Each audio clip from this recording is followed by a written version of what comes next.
Monsieur le Président, hier, un groupe de citoyens de Gatineau et Ottawa se sont réunis pour dénoncer les compressions draconiennes imposées à Radio-Canada CBC. Ils ont lancé le groupe Radio-Canada J'y tiens. Ils exigent la démission des membres de la haute direction qui ne sont pas prêts à se battre pour Radio-Canada. Depuis Mulroney, les budgets de Radio-Canada ont été amputés de 40 %. Il est maintenant impossible pour la société d'État de répondre à son mandat. Si on a déjà coupé dans le gras, puis les muscles et les os, quand on est rendu à couper le service, les infos, les archives et même le costumier, c'est-tu l'âme de Radio-Canada que la ministre veut sacrifier? Oui. Parlementaire de la ministre du patrimoine canadien. Well, Mr. Speaker, another question period, another comment from the member that is completely untrue and unfounded. These changes are being made by the CBC as a result of declining advertising revenue and declining viewership in very key demographics, Mr. Speaker.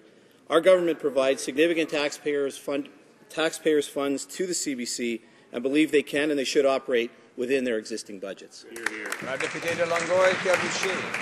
Pendant que le ministre du Patrimoine et son secrétaire continuent de prétendre faussement que Radio-Canada est indépendante du gouvernement, Radio-Canada, elle, est pognée avec un CA truffé de grands patrons, de minières, de pétrolières et d'ex-dirigeants du Parti conservateur. Ils ne sont pas là pour leur connaissance en milieu culturel, mettons.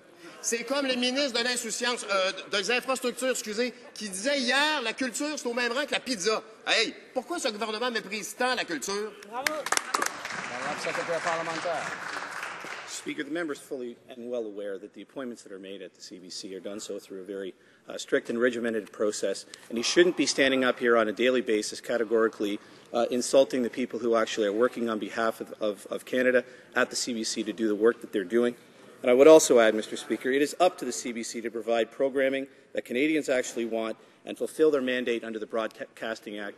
They're working on it. They're doing it. He should quit insulting them.